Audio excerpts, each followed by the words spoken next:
The Committee on House Administration will come to order. Good afternoon, everyone. I'd like to thank the members of the committee for joining us today. As we begin, I want to note we're holding this hearing in compliance with the regulations for remote committee proceedings pursuant to House Resolution 8. Generally, we ask committee members to keep their microphones muted when not speaking to limit background noise. Members will need to unmute themselves when seeking recognition or when recognized for the purpose of questioning our witness. I want to remind my colleagues to please keep your cameras on at all times. Even if you need to step away for a moment, please do not leave the meeting or turn your camera off. I'd also like to remind everyone that the regulations governing remote proceedings require that we cannot participate in more than one committee proceeding at the same time. I'd like to note that tomorrow marks 100 days from the horrific insurrectionist attack on the United States Capitol on January 6th. Among other steps taken by the House to respond to the attack, the Committee on House Administration has assisted and monitored two important reviews which were undertaken at the same time. First, the House engaged Lieutenant General Russell Honoré and a team of highly decorated and experienced former military and other leaders to assess Capitol security. Second, and at the same time, immediately after the attack, U.S. Capitol Police Inspector General Bolton set aside his team's ongoing work to focus on an urgent review of the department's performance related to the attack, including its preparation for and response during the attack. Inspector General Bolton recently provided his initial findings to congressional oversight committees in the form of, quote, flash reports. Both of those reviews and their initial findings and recommendations have been shared with members on a bipartisan basis. We will review and study them carefully as part of our oversight responsibility to the House. The purpose of today's hearing is to hear directly from the Inspector General of the U.S. Capitol Police to see what he found out about the department's preparations for and response to the attack. But as we undertake this review, we must not forget why there was an attack to respond to in the first place. Who said this? Quote, American citizens attacked their own government. They used terrorism to try to stop a specific piece of democratic business they did not like. Fellow Americans beat and bloodied our own police. They stormed the Senate floor. They tried to hunt down the Speaker of the House. They built gallows and chanted about murdering the Vice President. They did this because they had been fed wild falsehoods by the most powerful man on earth, because he was angry he'd lost an election. There's no question that President Trump is practically and morally responsible for provoking the events of that day, and that was Minority Leader Mitch McConnell, Senator Mitch McConnell, who said this. Former President Trump, quote, incited that bloody insurrection for nothing more than selfish reasons. He claimed voter fraud without any evidence and repeated those claims, taking advantage of the trust placed in him by his supporters and ultimately betraying that trust. And that is former Speaker John Boehner, who said this, quote, January 6th was clearly an attack that was attempted to stop the counting of electoral votes. It's very important for people to realize that a fundamental part of the Constitution and as who we are as Americans is the rule of law. It's the judicial process.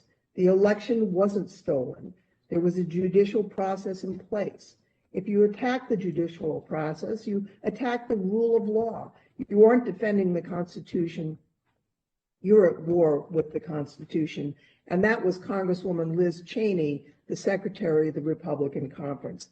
Those descriptions of the attack and its significance are the recent words of Senate and House Republican leaders, not Democrats. Former President Trump's actions inciting and encouraging the domestic terrorists who attacked the Capitol are why bipartisan and historic majorities in the House and Senate concluded that it was both constitutional and necessary to impeach and convict former President Trump for those actions, including his false statements, and to disqualify him from holding future office. That proceeding was about accountability for former President Trump. The Department of Justice is pursuing accountability for the attackers. FBI Director Chris Wray has described the attack as, quote, political terrorism. So far, hundreds of people have been criminally charged, and federal prosecutors have described this effort as, quote, likely the most complex investigation ever prosecuted by the Department of Justice. But today's hearing is about accountability for and oversight of the U.S. Capitol Police's role and performance in responding to the attack and keeping the Capitol safe. Unfortunately, as we will hear from the Inspector General Michael Bolton, his initial review has found that the department's preparations for and response to the attack were deficient in several key respects. His initial findings differ significantly from prior versions of events offered by department officials, including in congressional testimony, and they detail what he believes to be a number of critical shortcomings by the department and its leadership.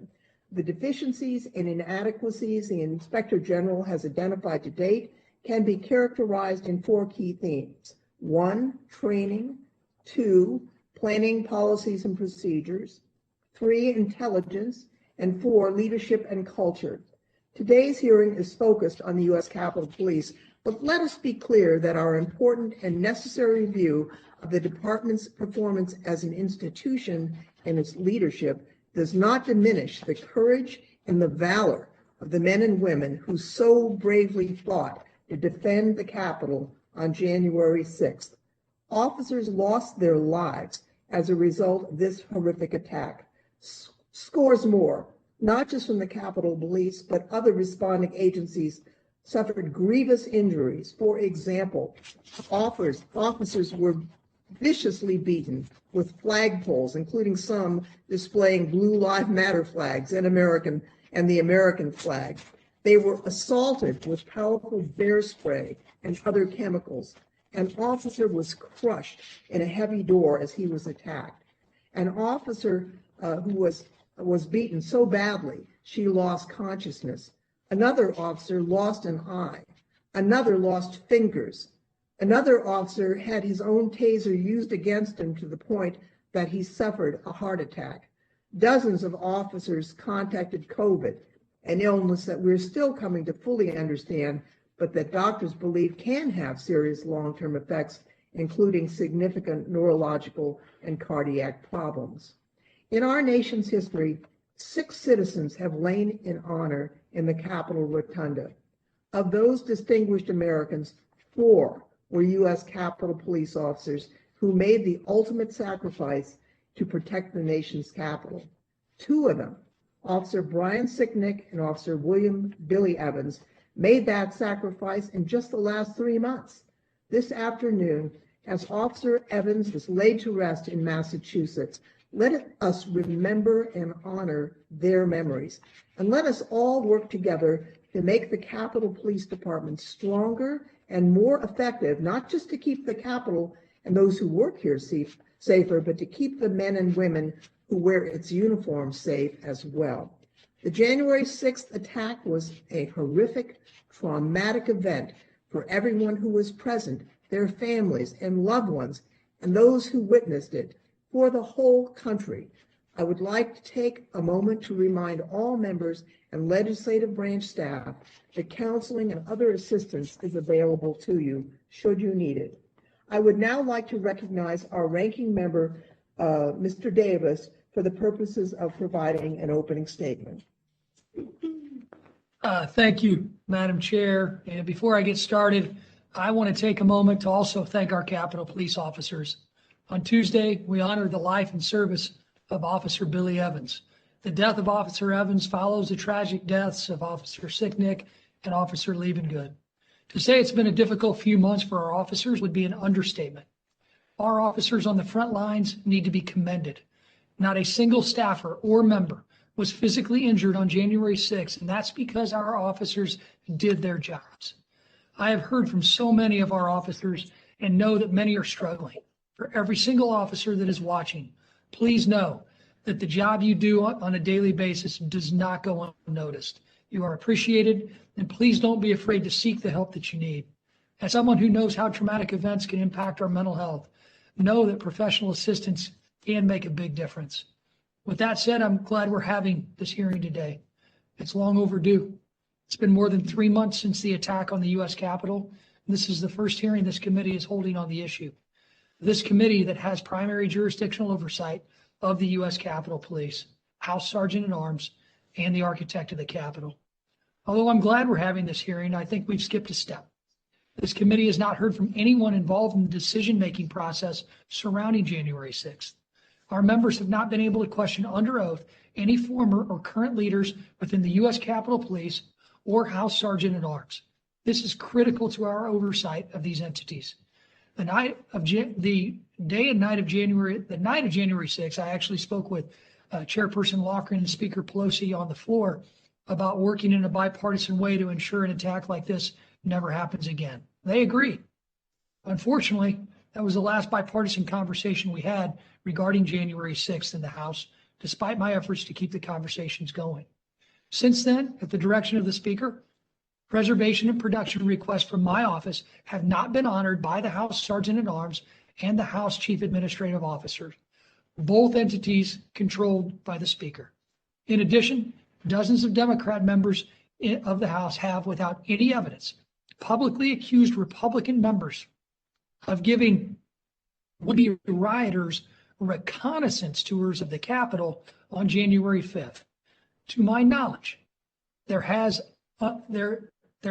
unbelievably been little to no effort by Democrats to determine if there is any merit to their accusations or if these were just reckless accusations made for purely political reasons.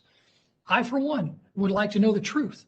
But as I mentioned, this is the first hearing that the chair has called on the issue of January 6th, more than 3 months after the attack, despite my continued calls to work with the chair to address security failures. While the House Sergeant at Arms and the CAO denied my preservation and production requests related to January 6th, the U.S. Capitol Police has complied. After reviewing much of the video footage and documents provided by the USCP, I will be releasing a series of short reports. These reports will detail the security failures leading up to and on January 6th, as well as make recommendations to ensure the Capitol is better protected. One major area that has bipartisan agreement, at least in the Senate and among House appropriators, is the need to reform the Capitol Police Board. I've said for a long time that an overhaul of the board is needed. I believe Inspector General Bolton's reports have been extremely helpful. Unfortunately, the Capitol Police Board has failed over the years to execute on his recommendations. And let me remind folks, IG Bolton reports directly to the Capitol Police Board. Like IG Bolton, I'm incredibly concerned with the USCP's lack of ability to manage and interpret the intelligence they are getting from other agencies. I also believe that the USCP must operate as a proactive protection force and less as a traditional police department. This evolution will require updated training and hiring practices to reflect the USCP's refined mission. However, we cannot even begin to implement many of these necessary reforms without first addressing the Capitol Police Board's failed structure, which sequesters authority in a slow-moving organization focused on serving political ends while restricting the Capitol Police's ability to respond nimbly to emergent threats. You see from my chart here how the security structure currently works. You want to hold that up to yours? Okay. The Speaker appoints the House Sergeant at Arms, who then oversees the U.S. Capitol Police. I firmly believe that any indictment of the U.S. Capitol Police's performance on and leading up to January 6th must also be a reflection of the USCP's board's, the Capitol Police Board's inability to meet its responsibilities in overseeing the department in the years leading up to January 6th. While we know changes would be needed eventually, the Speaker's decision to hastily ask for the resignation of the two security leaders in the House just hours after rioters stormed the Capitol has prevented us from getting answers, contributed to the issues within the department, and slowed their ability to adopt permanent changes. I do appreciate the chair for holding this hearing today and Mr. Bolton for being here. Securing our nation's capital should not be a partisan issue, and my offer to work together to address it still stands. I hope this is the first of many security-focused hearings this committee will hold. I look forward to participating in today's discussion, and I yield back.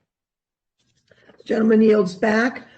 Before I introduce the Inspector General, I would like to note that we have been advised that votes are expected in the House around 2:30, and that there will be 14 votes, which means we will be voting until this evening. So if we conclude our questioning today, that will be fine, and we'll look to further hearings. If not, we will seek a time to hold this hearing over because we want to have an adequate opportunity to go through the findings with the Inspector General.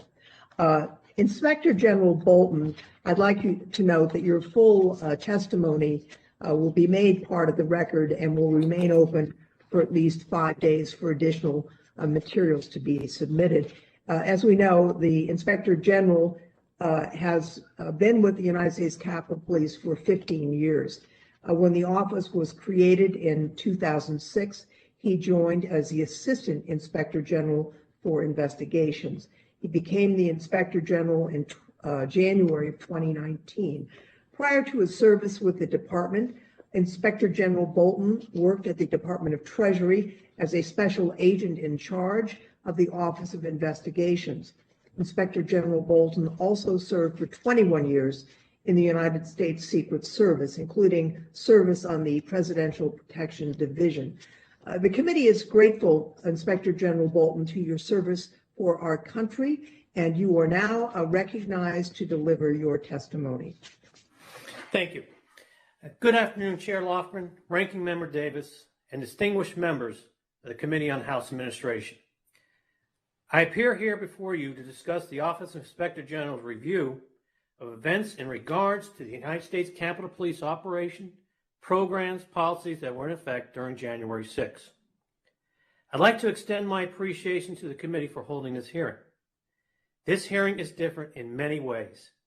I'm addressing not only committee members exercising their constitutional role of oversight, but I'm testifying to witnesses, as well as survivors who are affected by the events of January 6th. On January 6th, a physical security breach at the United States Capitol occurred during a joint session of Congress to certify the Electoral College vote.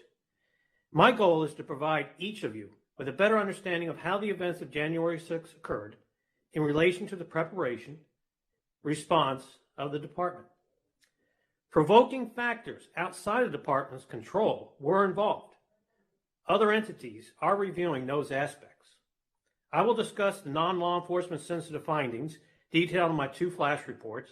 Any law enforcement sensitive questions can be answered in a closed door setting. Shortly after the events of January 6th, I notified the department, board, and the committees that my office would be suspending all future projects in our annual plan for 21 to allow my entire staff to conduct a full review of these events. In order to accomplish this goal, both audits and investigations will combine their collective talents to achieve a comprehensive review of the elements within the department that played a major role in the planning and response of January 6th. In addition to my staff, I brought on 2 additional contractors with expertise, knowledge to assist my office. A retired Deputy Assistant Director of the United States Secret Service and a retired Senior Special Agent Chief of the Federal Bureau of Investigations. Our reports are not designed nor intended to cast blame on any one individual or group. These reports are intended to be an independent, objective review of the department's programs and operations to better protect the Capitol complex, members, staff, visitors, and the rank and file officers who have shown their commitment and bravery each and every day by keeping all of us safe. A collective effort must be undertaken to ensure that each and every officer, when their shift is over, they get to go home to their families, as well as to the safety of those who work and visit the first branch of government. Our objective for this review is to determine if the department established adequate measures for ensuring the safety and security of the members of Congress, their staff, and the Capitol complex. Did they establish adequate internal controls and processes that complied with department policies and procedures? and that they complied with applicable laws and regulations. The scope included reviewing the controls, processes, and operations surrounding the security measures prior to the planned demonstration and the response during the takeover of the Capitol building. Our recommendations are made by conducting interviews, document reviews, the combined knowledge and expertise of my staff, and following best practices throughout the federal government of those relevant agencies with similar functions of the department. We are providing the department, board, and committees a series of flash reports every 30 days. We are reviewing each element within a department, noting any areas for improvement. We are providing any corresponding recommendations to compel the department to move towards a protective agency as opposed to a traditional law enforcement agency. At the time of this hearing, my office has completed 2 flash reports. The first report was a review of the operational planning for January 6th, including a review of intelligence gathering process required for the operational plan that related to January 6th. Our second flash report focused on the Civil Disturbance Unit and Intelligence Division as a whole. We have a third flash report, which will be issued on April 30th. We'll be focusing on Threat Assessment and Counter Surveillance Unit. We anticipate a comprehensive review will extend for the remainder of this fiscal year. Other areas of our reviews will include, but not limited to, reviews of the Containment Emergency Response Team, manpower utilization, communication, makeup and structure of the command staff, training, Security Services Bureau, K-9, and executive team leadership effectiveness, as well as many others. As our work continues, my office sees continuing areas in our findings that need to be addressed. Those areas are intelligence, training, operational planning, and a cultural change. In regards to a cultural change, we see that the department needs to move away from the thought of process of a traditional police department and to move to the posture of a protective agency. A police department is geared to being reactive for the most part, whereas a protective agency is postured in their training and planning to be proactive to prevent events such as January 6th. In conclusion, the department is comprised of extraordinary men and women who are dedicated to protecting our democracy, putting their lives in harm's way in order for Congress to exercise their constitutional duties in a safe and open manner. It is our combined duty to honor those officers who have given their lives and also ensure the safety of all those working and visiting the Capitol complex by making the hard changes within the department. Thank you for the opportunity to appear before you today. I'll be very happy to answer any questions that the committee may have. Thank you very much, Inspector General Bolton. And this is, in fact, the time when members of the committee will have an opportunity to ask questions, and we ask members to try and limit that to 5 minutes, but we will have a very light gavel because we really need to have an opportunity to thoroughly question the general. You know, among the most troubling findings in your report is that officers were directed by the Capitol Police leadership not to use all available equipment, such as heavier, less than lethal weapons and corresponding munitions that included the 40-millimeter grenade launcher, the 37-millimeter grenade launcher, and sting ball grenades. I have 3 questions. Who specifically within the department issued this order and why was it issued? 2, would these heavier, less than lethal weapons have the capability of dispersing large crowds? And 3, would these heavier, less than lethal weapon systems enhance the department's ability to push back the insurrectionists? Thank you, ma'am. Through our review, there was information that was provided to us that it was decided that these heavier munitions, say specifically the sting balls, 40 millimeter, were not to be utilized based on the information that we received that they could potentially cause life-altering injury and or death, and if they were misused in any way, that could result in those things. Our feeling is that, well, that anything that you give a police officer can be misused. If it's misused, can cause life-altering injuries and or death. The takeaway from that is let's provide the training to our officers so that they are used appropriately. As far as your other part of your question, certainly would have provided the department at a better posture to repel these attackers. It would put them in a better position. It would be very difficult to say it would have absolutely turned the tide, but it certainly would have gave them a better chance at doing what they needed to do. One of the things during our interview process was when MPD heroically showed up as well, came to our help, when some of their officers started using the very sting balls, it was reported to us that individuals were turning around and leaving. They're very painful, these type of munitions. So certainly would have helped us that day to enhance our ability to protect the Capitol. You said why the order was given not to use the less than lethal weapons, but were you able to identify who gave that order? Yes, ma'am. The word we have, it was a assistant deputy chief.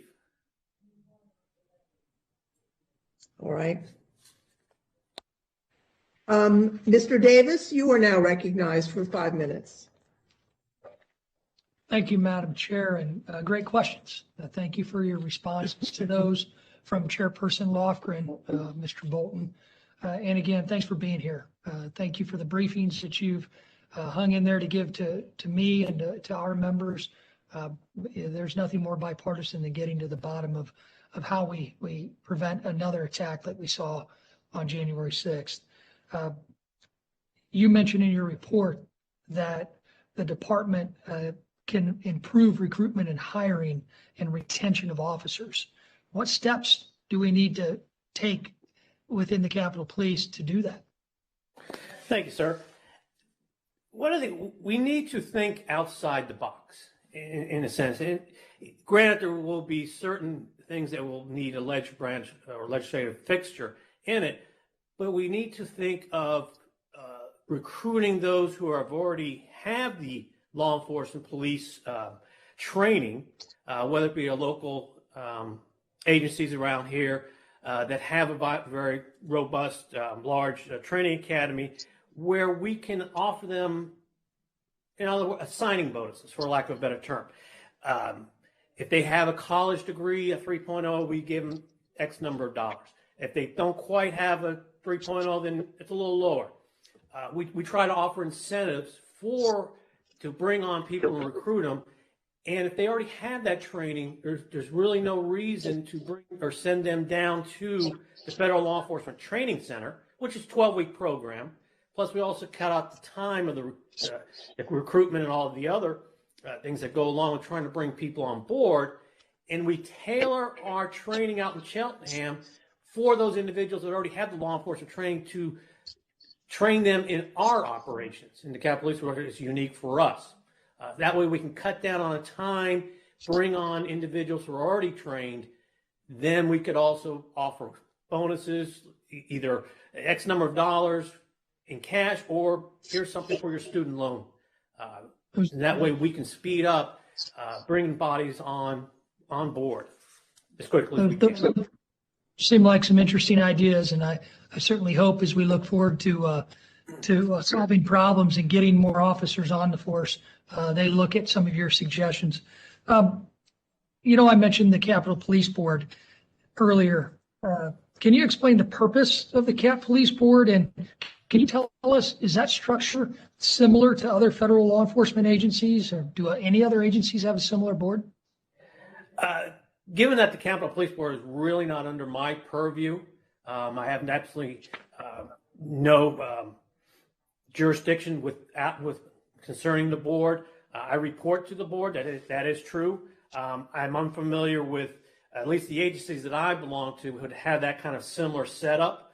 But this is a unique atmosphere and environment that we are dealing with since you have a House side, Senate, and the architect of the Capitol.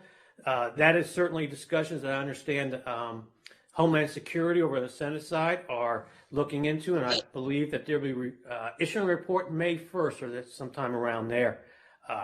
So it is a unique set of circumstances, and it certainly would be something that should be addressed and discussed amongst the committees, but I don't have any purview over the Capitol Police Board. Okay. Would you say or did you come across any information that would say that the board is engaged actively in the oversight of the department? Well, I do know that the board holds board meetings with the department. At the very least, I know they are engaged in the past, but they're at least monthly. They have board meetings. Those are scheduled. So they are engaged with them. Can you tell me that, just in your opinion, why then has the board failed to ensure the department's implementation of recommendations from some previous reports?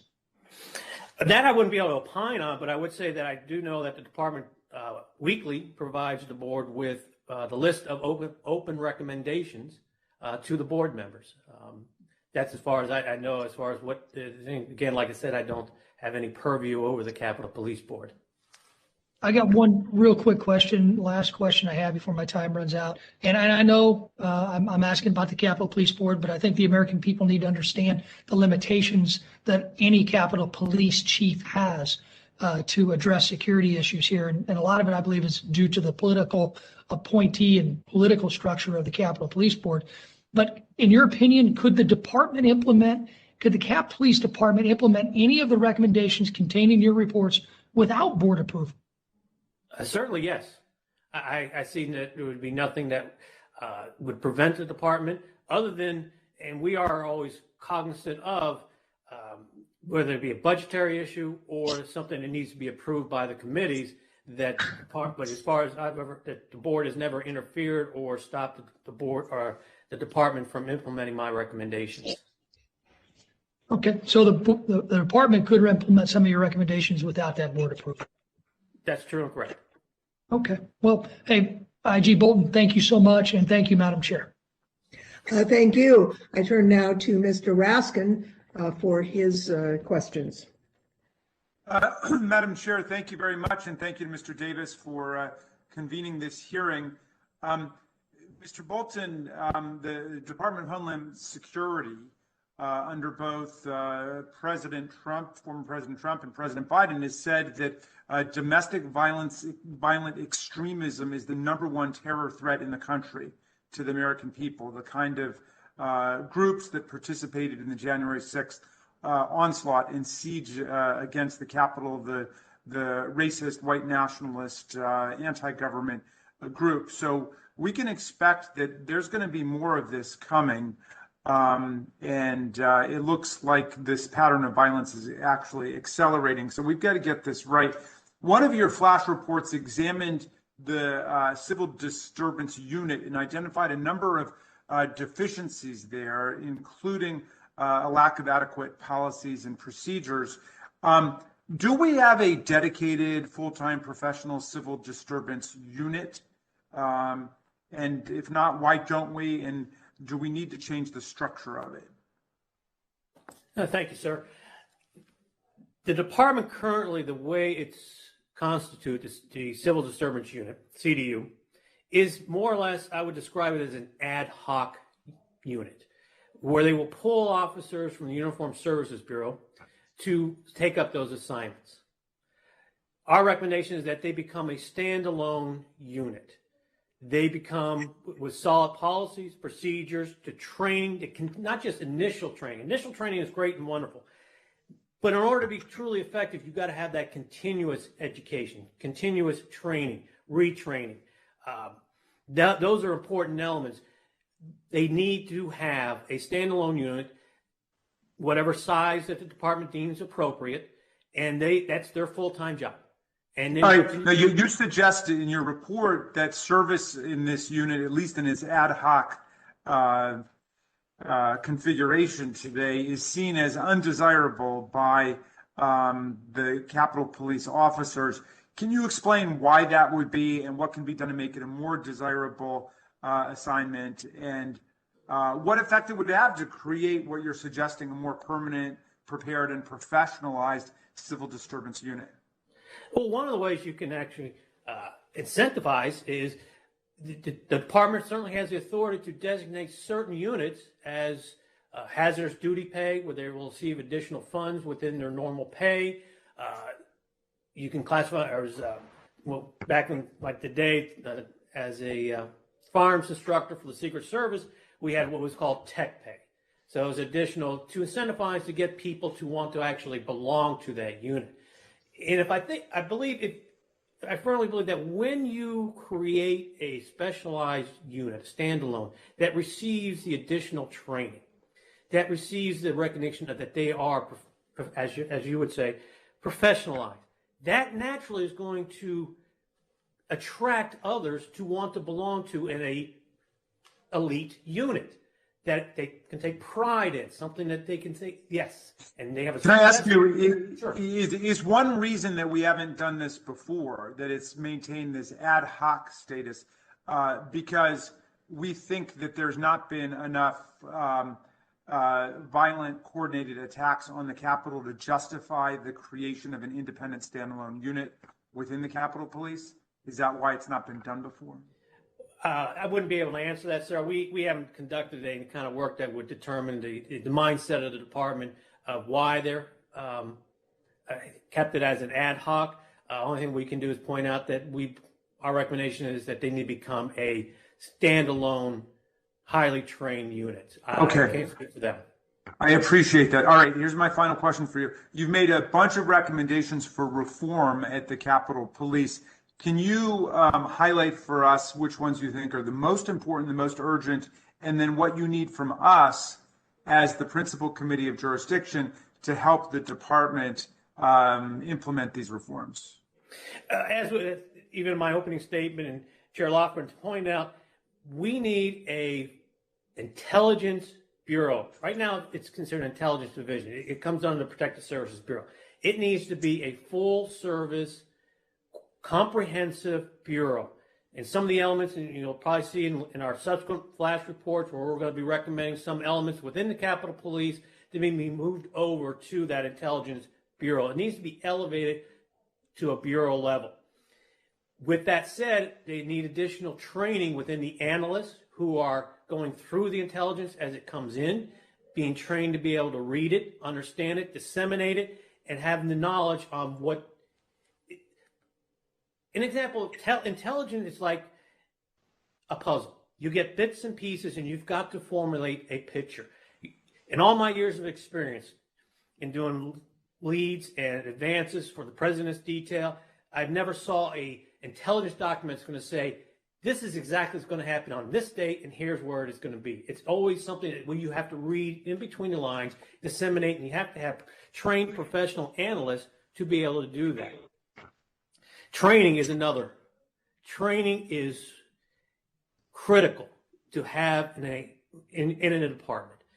Think of training as your locomotive that's going to pull the rest of the department along. That's your foundation. If you have a strong foundation in training that are professionalized, trained, and all these other units that we have, whether it be CERT, K9, and other, those are all housed in the Office of Training. I know it's called Training Services Bureau, but supposedly it's Office of Training. You need to have that standalone training that is going to be comprehensive and a full service training bureau. And again, that would fall into a lot of other different things with the training, from the highest level training down to the bloodborne pathogen training. They control any and all aspects of training. Nobody does their own training, their own thing, keeps their own records. It's all done by training. Very good. The gentleman from Georgia is now recognized. Well, thank you, Madam Chair, and I appreciate Mr. Bolton, the work that you've been doing on this is very important. And there's been a lot of knee-jerk reaction, a lot of accusations, a lot of wrong accusations, a lot of politicization of this event, which has taken a wrong approach, I think, in trying to get to the bottom of it. And I think that your office is doing a very good job of looking at it very objectively. And so my first question, just a simple yes or no, were there requirements from were there requirements from the Capitol Police standard operating procedures that the department did not follow on January 6th? Certain, yes. The answer to your question, yes, sir. Okay. Do you see trade-offs I'm sorry, how did the department's planning deficiencies identified in your flash report compare to other law enforcement agencies? Well, that would be difficult since I haven't, reviewed other law enforcement agencies. I can only speak from experience where my former agency, the Secret Service, they were had extremely tight internal controls in either whether it be training, equipment, ammunition, munitions. They were very tightly controlled. I wouldn't be able to speak to any other federal agency. Okay. Has U.S. Capitol Police responded to your flash reports so far? Generally, when we produce our flash reports are different from our normal reports. Just to give you a quick thing is that our normal reports, the department has 10 days to provide us with a comment, and we insert their comments in. Where the flash reports, there's no requirement for that. To this date, no, the department has not formally addressed our recommendations to us formally. Now, that's usually 45 days after our reports issued to them that they provide us with a plan of action on how they're going to implement our recommendations. So as of today, it's not quite time. Have you heard anything from the Capitol Police? Do you expect them to respond, or since there's no requirement for them to respond to a flash report, are you expecting a response at all? I fully expect a response from the department. Okay. Can you describe what actions the department can do without the U.S. Capitol Police Board's authority? Are there any corrective measures that the department can implement without board approval? That would be difficult for me to answer. There are certain areas I'm sure that they can implement, but other areas that they may have to seek board approval, and in some cases to committee approval, especially if they're going to reorganize their organizational chart. That would require committee and board approval. Specifically, I wouldn't be able to tell you what specific areas that the Capitol Police can implement without board approval and or committee. Okay. Regarding the February 2021 flash report, what is a reasonable time frame for the Capitol Police to fully correct the 5 operational planning and intelligence deficiencies you highlighted in that report? That's difficult for the department because some of those recommendations are going to require committee approval and or budgetary issues. So those are going to be dependent upon whether they receive the budgetary funds to correct these actions, or even committee approvals. Like, for instance, if they wish to elevate intelligence division to a bureau, that would require committee approvals if they are altering their organizational chart. And just to be clear, when you're talking about committee, you're talking about this committee. This can be on the House and Senate, both committees. Okay. What is a reasonable time frame for the Capitol Police to fully implement the 26 recommendations contained in the March flash report? Again, that's very difficult for them. It depends on what exactly they feel that they can implement immediately. Certainly, policies, and to kind of go back to your other question, certainly anything policy or standard operating procedures, policies, directives, that does not need board approval. So they can do anything that we have dealt with or done that, hey, you need to update your policy procedures. They can do those right away. They don't need board or committee approval. So those areas, they can address those immediately. Again, it's really dependent on a lot of those recommendations on what are we asking them to do. So one of my concerns is, and you bring up some very good points, especially when it comes to thinking outside the box. With something like this, when you have a bureaucracy, there's a culture that needs to be addressed and changed. There's a lot of resistance a lot of times within bureaucracies to change their culture, to change the way that they've done things for a long time. And so I think it's imperative that we stay on top of this because I think it is time to have a change within the department, especially going forward. Can you also describe what the Speaker of the House's role and involvement with the department and the board are generally? I have absolutely no purview over that, and I wouldn't be able to opine on that, nor would it be appropriate for me to. Our concern is strictly the Capitol Police programs and operations, and that's all we are focused on. Right. I'm not asking you to opine on it, just that there's got to be some type of written rule, or what is the role that the Speaker has with the department and the board generally. I'm just trying to find out what that role is. Is that something you can't comment on? That would be something to ask the Capitol Police Board on any of that kind of, for any written documents or anything. Like I said, I do not have any purview over the board whatsoever. So I would not be able to address that. So I guess whatever authority the Speaker has to influence specific department or board actions or policies you're not aware of, or you're not able to speak on that? It's not within my purview. Okay. With that, I have no further questions at this time. I yield back. Gentleman yields back. Mr. Butterfield is recognized for 5 minutes. Thank you very much, Madam Chair, for your leadership, and thank you for convening this very, very important hearing this afternoon. And thank you, Mr. Bolton, for your testimony and all the work that you do. Mr. Bolton, I don't need to tell you that we have a lot of work to do, and we must do it quickly. And I think that's what Mr. Loudermilk was talking about just a moment ago. We have a lot of work to do, and we must do it quickly. January 6th was just absolutely unimaginable, and it can absolutely never, ever, ever happen again. Simply stated, the Capitol Police were overrun. They weren't prepared for an insurrection. And I'll lay that blame at the feet of the Capitol Police leadership. I lay it at the feet of the Sergeant at Arms, and most likely with the FBI. I don't lay blame with the rank and file police officers. They did their jobs, and they are to be commended. High-ranking leadership in the Capitol Police had the intelligence. That is absolutely clear. They knew it. They knew it was going to happen. They failed to act on the intelligence. The former Capitol Police chief on January 5th stated that the likelihood of violence was improbable. I just cannot fathom that. He said it was improbable. He should have known that it was going to happen. I'm so glad that the small number of Capitol Police officers that were present did not use lethal weapons against the mob.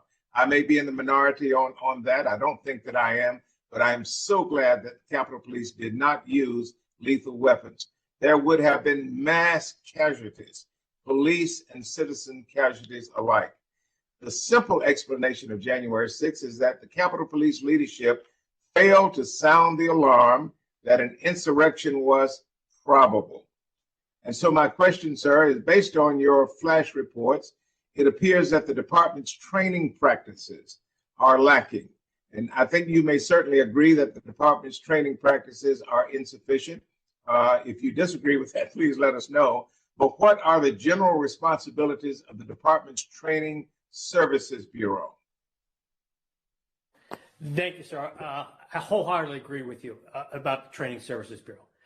It is, coincidentally, it was to look at Training Services Bureau was in our original annual plan that we were going to look at Training Services Bureau from top to bottom until January 6th. Training is got to be taken seriously. It can't be an afterthought. And that's where we are kind of stand today. I'm not trying, please don't mistake what I'm about to say as to telling the committees what they should do. But investment, if you want to invest dollars, that's the place to invest in, is training. It's your foundation. You can have all the window dressing you want, but if your foundation is crumbling and leaking, it's not going to survive your home.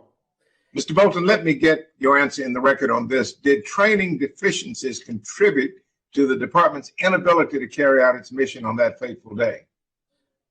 I believe, yes. Training deficiencies put the officers, our brave men and women, in a position not to succeed. Mr. Bolton, it also seems apparent that one of the most significant shortcomings with respect to training in the department relates to leadership training. Do our sergeants and lieutenants in the Civil Disturbance Unit receive separate leadership trainings that focus on command tactics and responsibilities? In relation to the CDU, no. That was what we also saw and found interesting, that those sergeants, lieutenants, captains who are actually leading these platoons, is what they call them, they haven't been trained to lead a platoon. So it kind of says, in other words, it's more than just go stand over there, that when things start going differently, that you have the ability to redirect your force, realign, do what you have, and you're not doing the training. And that's why if CDU is a standalone unit, you can have them training together. Your folks who are in command of that unit or that platoon, they train together, and that way, with different scenarios, would lead to a better outcome or better. And finally, how does this compare to the standard practice for CDUs across all law enforcement? Well, I haven't, obviously I'm not the Inspector General for all the other, but if you look at certain, just on website searches, and you look at some of their training that they have, you certainly, they're dedicated training units that they train together, and that's their sole focus, and they have the latest and greatest equipment and tactics that they can employ. Thank you, Mr. Bolton. Your answers are very clear. Thank you very much. I yield back, Madam Chair. Thank you. Mr. Stile is recognized for 5 minutes. Thank you, Madam Chairman, and thank you for being here today. I reviewed your report, and I agree with many of the recommendations you made. For example, the United States Capitol Police needs to reform their training process by bringing in instructors from the FBI and the Secret Service. And importantly, there needs to be a cultural shift inside the Capitol Police itself. The U.S. Capitol Police, I agree with you, needs to no longer see itself as a traditional police force, but instead to view themselves as a protective agencies. And these are the areas of the report that I agree with you. However, after reading the report, I also have a series of questions. I have significant concerns that many of the proposed changes that have been recommended in the past have actually been failed to be implemented. And so if I can, let me just dive in with a couple of questions. In March of 2016, your office produced a report called the Evaluation of the United States Capitol Police Division of Intelligence and Information Analysis. And in that report, you provided 6 recommendations that would establish adequate internal controls and processes for the intelligence division. Did U.S. Capitol Police implement those recommendations? Well, that's our report. These are the recommendations we asked them to implement or consider whether that they agree with them. And so to build on that, was there compliance to ensure that those recommendations were being implemented? Well, that's why we do from time to time to go back and do what we call a follow-up, which occurred, I believe it was 2019. We did a follow-up on the very same thing. And we know that there were some things reemerged, and there were some additional recommendations we made. That's pretty standard practice for us. We will issue a report. We allow it. We will then do what we call follow-up of the report. Now we do that. But in that follow-up, was there compliance with those recommendations, in your opinion? And some of them, yes, they did. Some of them, they were compliant for a while, and then they kind of slid off, and so they reemerged as the issue. So again, okay, so not perfect compliance. You're seeing some areas where there's compliance, some where there's room for improvement. So let me keep going. So then, in 2019, you include one of your recommendations: increased staffing for the Intelligence and Interagency Coordination Division. Was this recommendation included in your previous report as well? I don't recall if that was in our previous report. I can look back on that and see if that was a recommendation. I'll offer to you that in my reading, I believe it was. Okay. So we can put a pin there. But broadly, has this recommendation been implemented? They have increased some. In our flash reports, we're asking them to increase additional folks. We'll never provide or recommend a exact number. That's really up to the Capitol Police Department to decide the appropriate number of individuals. But we So let me, decided I'll shift gears slightly. The department's required to update the intelligence priorities framework on an annual basis and review and evaluate the IPF on a quarterly basis. Is that right? That's true, and we've found that reemerged, and we're not doing that. So you've identified that there was a recommendation. Again, it was set forth, but not fully implemented in your review. Right. Correct. In 2019, did your office recommend that the United States Capitol Police consider requiring new sworn recruits to obtain a security clearance? That's correct. Yes, sir. And so the follow-up question, of course, did the department implement that recommendation? No, sir, they did not. And did you include that recommendation again in your first flash report? Yes, sir, we did. So am I right to say that the department failed to maintain implementation of the OIG intelligence recommendations, even though they were made multiple times? That would be correct, sir. Yes, sir. So let me summarize what I'm finding here today in the opening round of questions. A number of the past reports, recommendations have been made but not implemented. And why have they not been implemented? What has been the obstacle? And I know you're not to review the Capitol Police Board, but it appears to me that the Capitol Police Board has operated as a political body rather than a nonpartisan law enforcement entity. And if this is accurate, I believe it's really important that the U.S. Capitol Police Board needs to be reformed. And so with that, and looking at my time, I will yield back. Thank you very much. Congresswoman Leger Fernandez at this point for her 5 minutes. Thank you very much, Madam Chair. And thank you for holding this important hearing soon after the Inspector General submitted his second flash report. You know, as we get to the bottom of the horrific attack on our nation, it's imperative that we follow the facts and to properly oversee the Capitol Police's operations and take appropriate actions. We really are aided by the findings and recommendations of the Inspector General. I also want to thank you for reminding us that what we suffered on January 6th was a direct result of former president's false claim that he didn't lose a fair and historic election where 158 million participated. And the attack was aided and abetted by those who repeatedly echoed the lie that the election somehow wasn't fair and that it was intended to interfere with our constitutional duty and to interfere with our democracy. I mean, that is the underlying basis by which we are brought here today to speak to the Inspector General about what happened and how can we prepare better so that something as horrific as that doesn't repeat itself. So Inspector General, thank you for your careful review of the facts and suggested improvements in the report. I appreciate the recommendation that the department move to a protective posture. So your report documented that the Capitol Police leadership failed to understand and prepare to address clear statements regarding the intention of the insurrectionists and white supremacists among them to use violence. So let me ask a few questions about those warnings of violence. Based on your review, were the officers, the rank and file, the captains, the lieutenants, were they briefed by the supervisors prior to going on duty about the level of force insurrectionists had described using on January 6th? Based on our interviews and the work so far, and again, I say we will continue. This isn't obviously the final report. We'll have additional flash reports.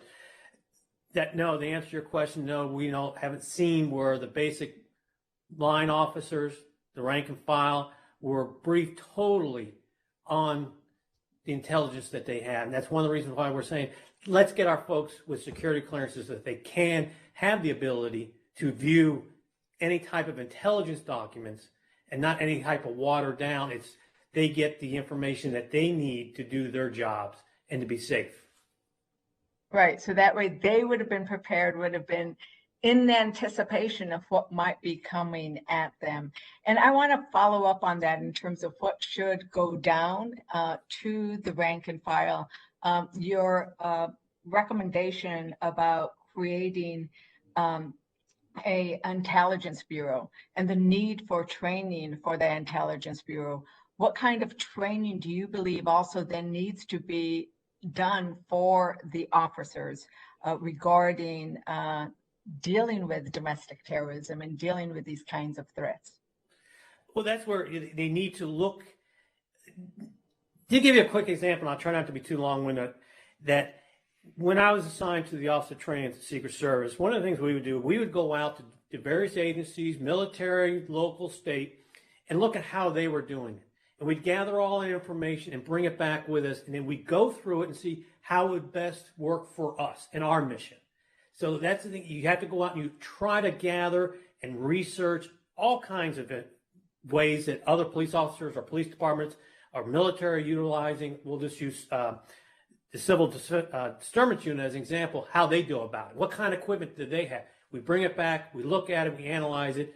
Oh, this will work for us. Then we go ahead to the next step. There's a long process to creating lesson plans. And that type of work that they need to do. I'm trying to not be So it's a lot of work and it needs to be done, bringing best practices and then making sure that everybody on the force has the adequate information is what I'm hearing you say. Correct. I have just a little time left, and the issue of the less lethal force that could have been available and wasn't used is concerning. In your view, did the violence used by the insurrectionists warrant the use of this less lethal force? And with regards to the number of grenadiers that should have been prepared, what would your recommendation be about how many grenadiers we should actually have on the force so that we have that less lethal force available? To answer your first question, just looking at the videos, they were extremely violent. They came prepared and planned to do what they were going to do. As far as actual numbers, certainly the numbers that they had are not sufficient. We try to stay away again from specifying specific numbers, because if we were go back and we look at the CD unit and their makeup and everything, I don't want to be in a position of auditing my own work. So we leave it broad for them, but they need to do it. I believe, if I'm correct with my number, 3 grenadiers is not adequate. That's an easy one. That's okay. We don't have enough there.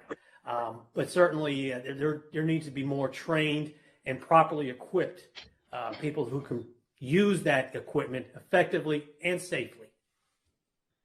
Thank you so very much. I yield back. Thanks so much. The gentleman from California, Mr. Aguilar, is now recognized. Thank you, Madam Chair. Mr. Bolton, in the first flash report, you identify the Intelligence and Interagency Coordination Division, the IICD responsibilities, and you list the 6 of them: coordinating with the intelligence law enforcement community, identifying potential threats from domestic and foreign entities and groups, advising the Capitol Police Board regarding emerging threats to the Capitol, analyzing and disseminating reports on incidents that may impact the Capitol, serving as the principal point of contact for all intelligence and threat-related matters impacting the security of the U.S. Congress, and lastly, maintaining the United States Capitol Police Intelligence Priority Framework and identifying gaps. It seems that the IICD did not meet these responsibilities, I think we can all agree, leading up to and on January 6th. Can you explain where IICD struggled on or before January 6th and what reforms need to take place so they can carry out their responsibilities? Thank you, sir. One of the things that, again, people may be tired of referencing my previous employer, but when you generate these security assessments for that event, those are living documents. You need to, when you provide the leadership or the decision makers subsequent documents, you need to identify whether the information that you provided them in the first place has been resolved, still pending, or what is the status of it, and then bring into any additional new information. So these shouldn't be standalone. That's the thing we saw. There was either miscommunication or conflict and not understanding. So the decision makers are seeing different documents and different outcomes or different assessments, and not knowing if the first assessment, those issues have been either resolved or still pending or are still open, and it doesn't provide the leadership to be able to disseminate and also to take in what they are reading without having that previous knowledge of previous assessments. So there needs to be that flow.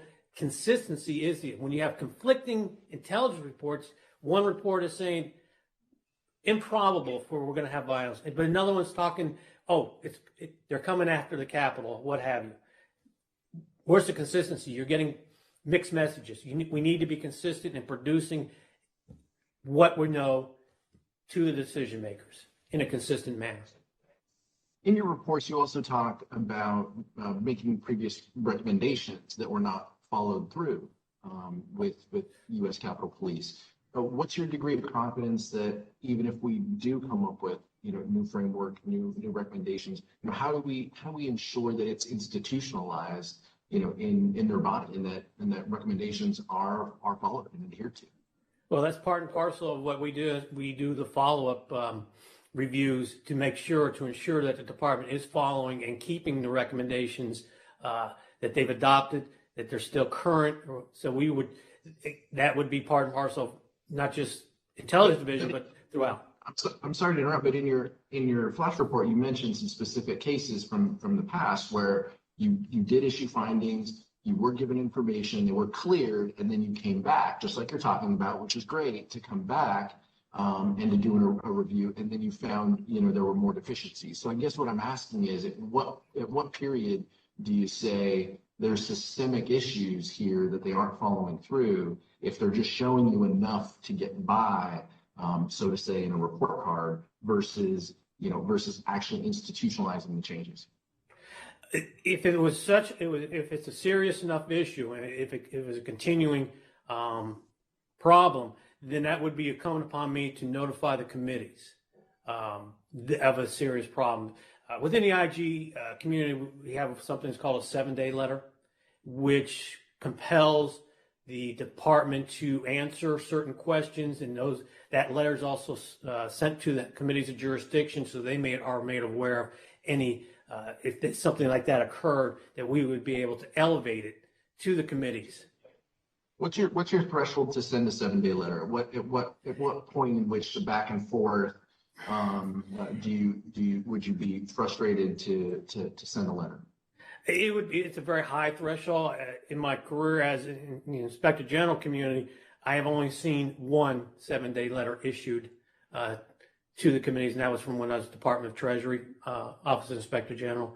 But it would have to be a very serious, if it's something I couldn't work out with the department or with the board, and felt that it was such a serious thing that I'd have to be no choice but to. That's kind of like a last effort thing that you have to do to issue that. Understood. Thank you so much. Yield back, Madam Chair. Gentlelady, Congresswoman Scanlon is now recognized for 5 minutes. Thank you, Chairwoman Lofgren. And I want to start by recognizing the U.S. Capitol Police officers who serve our country and protect the Capitol and all who work here, and to let you know once again that we appreciate your courage, your grace under pressure, and your resilience. Of necessity, today's hearing has to focus on areas in which the policies and procedures of the U.S. Capitol Police need to be improved, but should no way be interpreted as any kind of attack on the honor or bravery of the rank and file members of the Capitol Police Force, and to whom all of us who serve here and the entire nation owe an eternal debt of gratitude. Inspector General Bolton, just at the outset, I note that each of your reports are entitled Review of the Events Surrounding the January 6, 2021 Takeover of the U.S. Capitol. Can we just be clear that what occurred on January 6 was in no way a peaceful protest? I find that interesting, but just based on our reports and it's been reported in the news, certainly I can't see how anybody could classify it as a peaceful demonstration. Thank you. In reviewing your reports, I'm most struck by the apparent failure in intelligence reports, intelligence gathering and analysis by the U.S. Capitol Police leadership. Your reports indicate that officials, USCP officials didn't have a consensus about whether intelligence reports indicated specific known threats to the joint session of Congress. At the outset, you noted that you're testifying before this committee and that we conduct oversight, but we were also witnesses to what happened. As a layperson leading into January 6th, I was aware from seeing the social media of Trump supporters in my region that they were organizing in large numbers to come to DC in response to the former president's summons, and that they planned violence. I screenshotted posts that said, "Bring your guns." And I asked my office in advance of January 6th whether there were special precautions that we should take to travel to and from the Capitol on that day.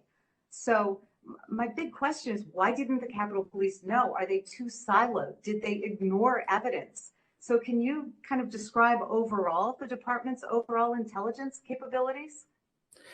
Well, obviously, their intelligence capabilities are, as noted in the report, so this is not anything new, that they need to improve in their capabilities. Yes, we are customers as department. We are customers of intelligence. We're not the active, but certainly we can have trained analysts, a more comprehensive intelligence bureau to assist us to gather that intelligence.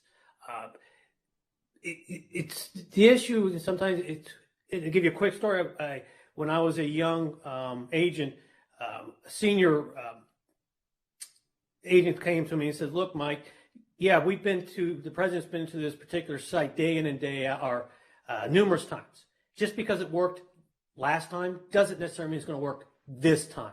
You've got to look at each individual event in a different lens, gather what's there, what has changed in the environment, what's going on at the time." So basically he said, "Mike, plan for the worst, hope for the best." So you have to have that. Again, that kind of goes back to the cultural change. We're looking at it through a different lens. Each and every time the event is occurring is not the same. You've got to be able to plan for the worst, hope for the best. Yeah, and I took that approach on the 6th. I brought food and a change of clothes with me to the Capitol because I didn't know if I'd be able to leave that day. I was particularly interested in your conclusion that, I think it was your conclusion, that in the executive branch, Secret Service, intelligence drives operations. And does it play the same role with the Capitol Police? Because it feels like there was a gap there. It's certainly not set up to the level of the Secret Service or even the FBI, which are certainly more comprehensive. We may not need to be getting to that same sort of level as Service or FBI, because certainly their jurisdiction and footprint is much larger than the Capitol Police, but certainly we need to be quite a bit better than a division level. We need to be at least a bureau level. Sure. I mean, it feels a little bit like the wake of 9/11 when we had agencies with different capabilities, different bits of information who might not have been communicating well enough with social media, with a national problem with right-wing extremism. Don't we need to make sure that the Capitol Police are able to tap into resources that will enable them to adequately get that information? Of course, any resource that you can gather or have on you is going to enhance and help you in completing your mission and your goals. Thank you. Sure. I have one last question that I've just been asked by so many constituents. We've seen over 400 people been arrested and charged with crimes in connection with the attack on the Capitol on January 6th. But on that day itself, only 14 people were arrested. So people want to know, why hundreds of people who were engaged in obviously criminal activity were able to walk away from the Capitol on that day. Is that something you've looked at? And is that part of the process and procedures we need to be looking at? Specifically, we have not looked at that as of yet. That may come into play in our subsequent flash reports when we look at manpower utilization. We just may not have had the manpower in order to do that at the time. Other priorities took precedent over that. First and foremost. We'll look forward to further information on that. I have additional questions and other members may as well. So let me turn now to the ranking member, Mr. Davis, to see if he has additional questions. I do, Madam Chair. Did you want to ask yours first? Sure. Oh, thank you. Thank you. And Mr. Bolton, I know from our previous discussions and your other testimony today, the Capitol Police Board is not in your purview. I understand that. We also know the Capitol Police Board is who hires the Inspector General of the Capitol Police. I have a GAO report on the Capitol Police Board from 2017, which I'll ask unanimous consent to enter into the record. I'm assuming the chair said without objection. Thank you. This report found that the board's scope is very unique compared to other law enforcement bodies. This board has a lot of power. I'm going to quote now from the GAO report. The board has authority for security decisions as well as certain human capital and personnel matters, including the approval of office terminations. The board has a lot of power. The GAO report I referenced breaks down 27 authorities over 3 main categories. As I said, human capital, security, and other. By my count, the chief has only 4 areas of individual authority. Among other things, the board has the authority to establish regulations for training of the U.S. Capitol Police personnel and approve officers in emergency situations, design, install, and maintain Capitol security systems. And I can quote even more from this GAO report, which, as I said, will be in the record. Now, I appreciate your flash reports. I appreciate your recommendations. We had a lot of discussion today in a very good bipartisan way on how do we get better training to our officers? How do we get more officers into the Capitol Police to focus on a new mission of protection rather than just policing?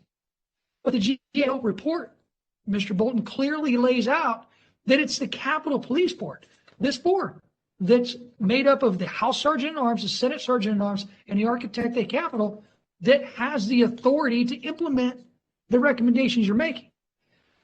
That's where I think the American people may not understand that it's the political appointees, a House Sergeant at Arms named by the Speaker of the House, that has the final say on implementing the many good bipartisan agreed to common sense recommendations that you put forward.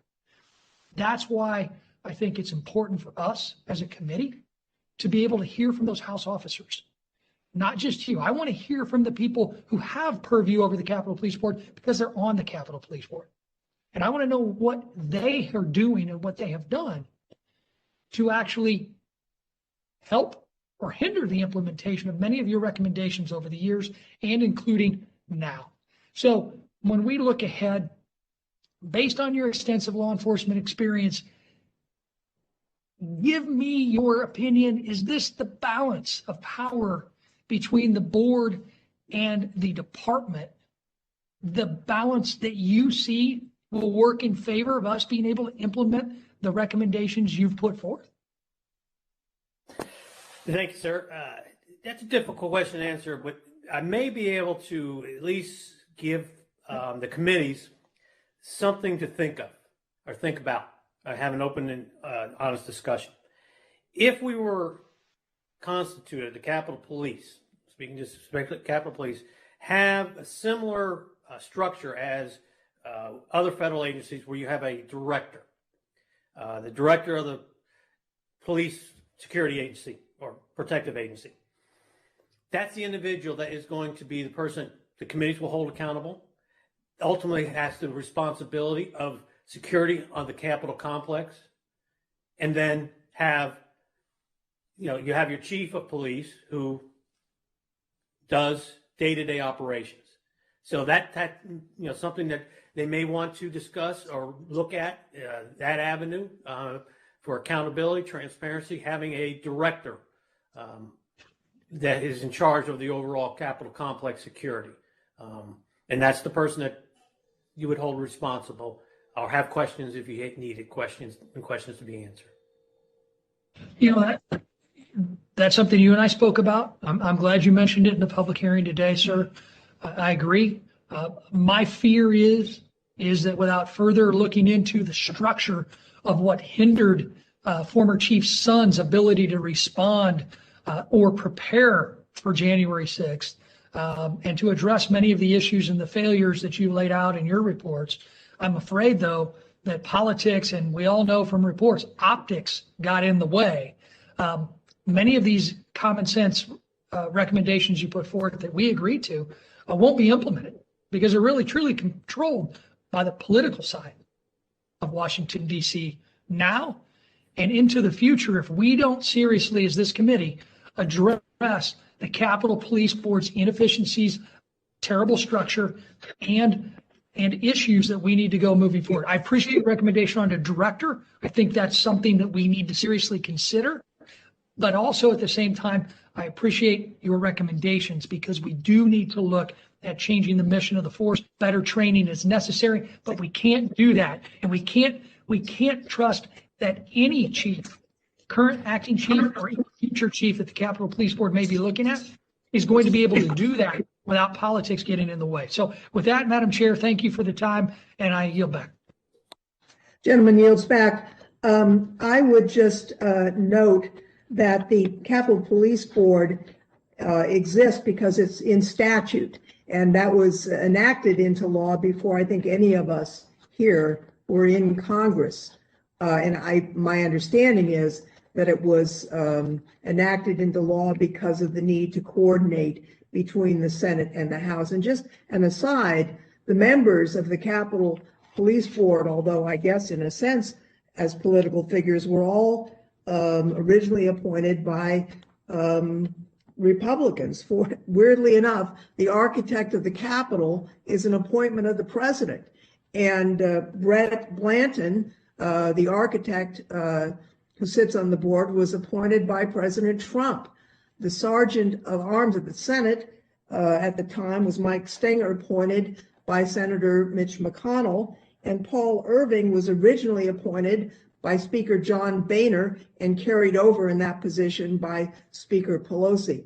So it doesn't, help us to try and make this a political discussion because the structure, I think, needs to be reviewed. What replaces it is the challenge, something that is professional and accountable and apolitical. That's what we all want.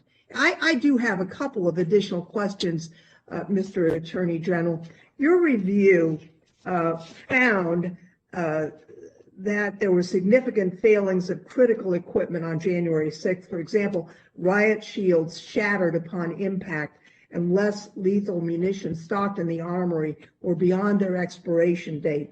You also reported that officers experienced supply constraints during the insurrection, and as a result, unarmed and unescorted civilian employees were sent to deliver less than lethal munitions to officers, but they were hindered by the crowd and fearing for their safety. They left their vehicles and retreated. And you also found that department riot shields were stationed on a deployment bus away from one of the CDU platoons, and that CDU platoon attempted to get to the bus to distribute the shields, but they couldn't do it because the door was locked. And as a result, this particular CDU platoon was required to respond to the crowd without the protection of their riot shields.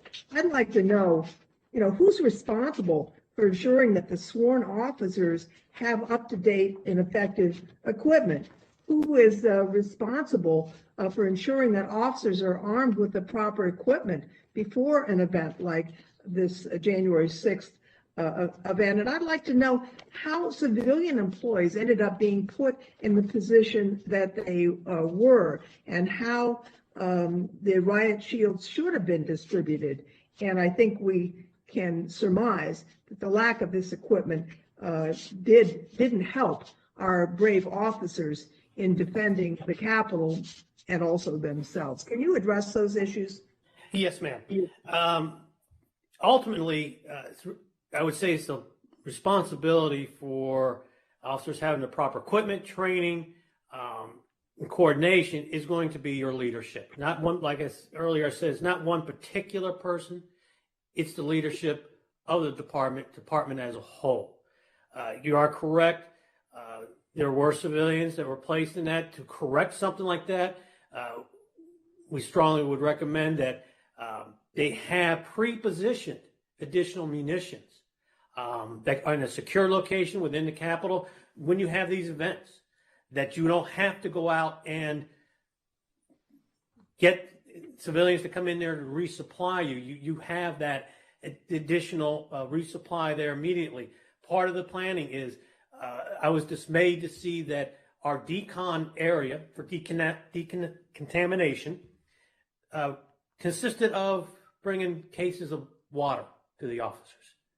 That's not a decon area. Those are things, again, I talked about, you plan for the worst and hope for the best. You have all these things. It's easier just to take the stuff that you didn't use and put it back in the armory. Having poor policies and procedures caused where munitions were expired up to 2012, 2004. Again, we need good record keeping to be able to ensure that those things do not happen. Thank you, Mr. Attorney General, Inspector General. I turn now to the gentleman from Georgia for his questions. Thank you. Thank you, Madam Chair, and I appreciate the opportunity to do another round of questions here. And I also want to say I appreciate the history lesson we got on the Capitol Police Board. But to just be clear, as you're right, many of those folks were appointed by Republicans. This is not a partisan line of questioning at all. It's just we are the body that makes the law, and we can change that, but we've got to be able to find out where the issues are so we can get to the bottom of it. No way is this intended to be a political, as many people would love this to be a political discussion. This is not the direction that we're coming from. So I have one more question regarding the board, and then I'll move on to some other things. But Mr. Bolton, you stated earlier the Capitol Police Board is not within your purview. I understand that. But if your office does not have the oversight of the board, then who does? I do not know that, sir. Okay, you're unaware of who actually has oversight over the Capitol Police Board? Does anybody? I'm unaware, like I said, sir, they're not within my purview, so that's not something I would equate myself to understand, their makeup there. I concentrate on what's in my purview. I'd have to say that is very disturbing that either there isn't accountability over the board or who can hold them accountable, or that we don't know that. So that is very concerning to me, and I'm sure other people. So I appreciate your answer on that, but let's move on to something else. So what type of skill set does the department need to bring in to successfully transform to that entity that you were discussing about having a somewhat independent intelligence gathering and coordination? What skills do we need to bring in for that? You need to go out and look for, we're in a DMV area that has intelligence agencies all throughout this area. We need to look for somebody who's actually embedded and knows, ingrained in that field. Even with all of my experience in that is a different and completely world that those folks have that skill set. It's not just something you pick up. Could members, excuse me, Mr. Bolton, somebody needs to mute their mic. We've got a feedback, please. Continue, please. Oh, thank you, man. That skill set is a unique skill set, and it is something that actually has to be someone who's actually worked into that field, has kind of integrated themselves in that type of knowledge and skills and abilities. So that's the type of talent we need to go and reach out and search for, not a homegrown, internal candidates, but they have to have a skill set that they know that world inside and out and have the connections. Do you anticipate that it's going to require cultural change within the department to actually make this happen, this transition happen? I think the overall thing would be an entire cultural change in how we go about doing business and rethink about how we're going to go about and conduct and to achieve our absolute mission of securing this Capitol complex and its visitors, staff, and the officers. Appreciate that. So are there other law enforcement or government entities that the department should be coordinating with and communicating with that they haven't been doing that effectively to date? And how can we improve that process? We really haven't looked into that part. Part of our flash report is also going to look at the mutual aid agreement. That's going to probably be late summer before we get that according to my schedule I have right now. So we'll be looking at that and be able to answer your question more fully and in depth once we completed that work. One other question. You've talked about the need for a dedicated CDU force within the department. General Andre has recommended the possibility of a dedicated quick reaction force made up of DC National Guard members, among other options. But in your purview, and I know that we discussed this a little bit recently, but in your view, would that be necessary if the Capitol Police established a full-time, well-trained CDU force?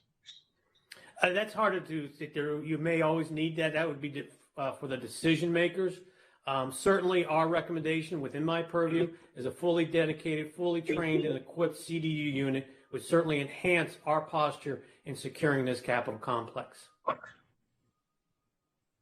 Thank you, Madam Chair. I have no further questions. Thank you. The gentleman from Maryland is now recognized for 5 minutes. Thank you very much, Madam Chair. Mr. Bolton, how well prepared do you think the Capitol Police force is now to respond to your suggestions to assimilate these proposals and then to put them into action? Well, according to, I guess, the press releases that the department is appreciative of my recommendations and look forward to working with the committees and the board to implement those recommendations. They acknowledge there's a lot of work to be done, as we all, I think, are acknowledging, that there is a lot of work ahead of us, and we need to look for ways to combine all our efforts into one singular goal. Do you have confidence that the changes are going to be implemented in time to deal with the threats that are obviously being posed to the U.S. Capitol and to Congress? Someone sent me an article, a political science article, about how the single most effective predictor of whether there's going to be a successful coup against the government is whether there was a recent unsuccessful coup against the government. And so, I mean, there's just an insurrection where they got to the inside of our building, the inside of our operation. And I want to know whether this is an emergency situation or you think that we're okay for now as they implement the recommendations you've made. What I can speak to in that regard, sir, is that I believe in the rank and file, the officers, the men and women of this department are going to do the best of their ability to keep us safe. Regardless, every day they're going to get up, put on that badge, and assume their post. It's up to us to make sure they have the tools and training to accomplish that. But I have confidence in these men and women here at the Capitol Police, those officers, to accomplish the mission. Well, I agree with that completely. A lot of these people are my constituents who live in Montgomery and Frederick and Carroll County in Maryland. Officer Dunn, whose performance I invoked at the impeachment trial of former President Trump and who has been widely quoted in the media, he performed really heroic service that day, and he was emblematic of hundreds and hundreds of officers who battled under basically medieval style conditions of people coming in and attacking, punching and kicking and stabbing and spearing with sticks and signs and you name it, bear spray and mace and all of this. But that underscores my concern because they fought their hearts out for us as patriots to defend the Congress and the country on January the 6th before. And there's no doubt they would do it again. But, we owe them a rapid transformation of the culture, the intelligence operation, and the operational capability of the Capitol Police. So I guess just to try one more time, I mean, do you think that the force is actually ready to assimilate, the magnitude of the suggestions you're making, and then to make these changes in time to deal with the next set of threats? I believe the leadership within the Capitol Police are certainly open and willing to take our recommendations to heart and to make the changes. I think they're moving towards that. The good sign, there has not been any information that has come my way to indicate otherwise. Okay. All right. And you also found no suggestion in any of your investigation that there were any kind of deliberate attempts to undermine the response of the Capitol Police on January 6th, did you? That's correct, sir. We have not come across any information that would support that kind of allegations and or information that would present that. So you found a lack of preparedness, a lack of training, some of these structural failures relating to the CDU and so on, but no reason to think that there was a deliberate effort on the Capitol Police essentially to let the marauders and insurrectionists have their way at different points. That's correct. No, absolutely no information that would suggest. All right. Thank you, Madam Chair. I yield back to you. Thank you. As I mentioned at the beginning of this hearing, votes were to be called at 2:30, and in fact, 13 votes have been called, which means we will be here until this evening voting. I will work with the ranking member to reconvene this hearing either tomorrow or next week so that members can ask their additional questions. When we do that, Mr. Stile is up next. We'll start with him and make sure that everyone has an opportunity to fully review this report, this important report and recommendations by Inspector General Bolton. And with that, the committee will be in recess until we announce the date, which will work out, as I say, with the minority. So we stand in recess.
Hey everyone, I'm Allison Morris. You're watching NBC News Now. A CDC advisory committee meeting today on the Johnson & Johnson vaccine, digging